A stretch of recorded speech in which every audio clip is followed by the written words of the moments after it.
हर आदमी के जीवन में कुछ न कुछ समस्याएं होती ही है। आइए कहानी के माध्यम से इसे समझने की कोशिश करें। एक दिन कबीर जी कपड़े बुन रहे थे और उस समय एक युवक उनके पास आया। युवक ने प्रणाम किया तो कबीर जी मुस्कान के साथ कहते हैं, तुम्हारे प्रणाम में ही झलक रहा है कि तुम कुछ परेशान हो। क्या बात है?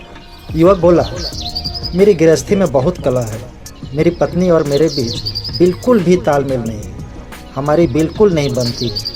क्या आप कोई समाधान बता सकते हैं? कबीर जी ने कहा, ठहरो।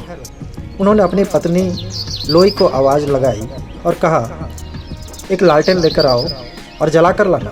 कबीर जी की पत्नी कुछ ही देर में लालटेन जला कर ले आई।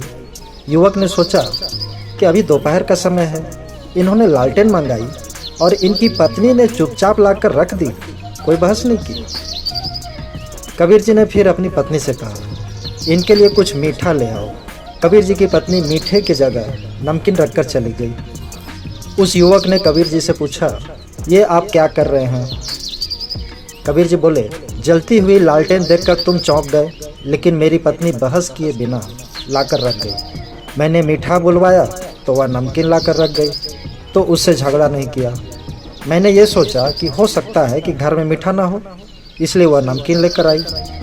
जब मैंने लालटेन मंगवाई थी तो मेरी पत्नी ने भी सोचा होगा कि दोपहर में लालटेन मंगवाना अजीब है, लेकिन बहस कौन करे, तो वह लालटेन लेकर आ गई।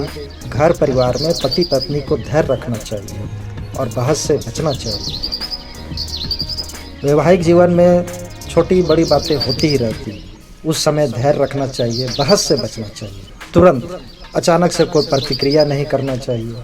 रह गई बात, जीवन साथी कुछ कर रहा है तो धैर्य से देखे, समझे, सुने और बहस के बिना बातचीत करने की कोशिश करें।